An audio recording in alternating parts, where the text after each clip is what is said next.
ఇక్కడ జీసీసీలు ఎందుకు Indian IT Giants మీద లేకపోతే ఇండియన్ ఐటీ కంపెనీస్ మీద ప్రభావం చూపుతాయి అనేటువంటి ప్రశ్న మీరు సూటిగా అడిగారు.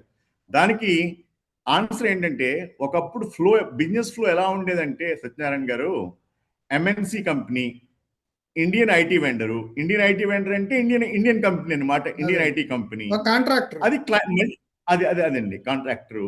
మళ్ళీ క్లయింట్ ఇక్కడ ఆ క్లయింట్ ని సర్వ్ చేయడానికి మ్యాన్ పవర్, వాళ్ళు మన ఇండియన్స్ ని తీసుకునేవారండి. ఇప్పుడు కొత్త ఫ్లో ఏమవుతుందంటేనండి, ఈ ఎంఎన్సీ లాగే ఉంటుంది.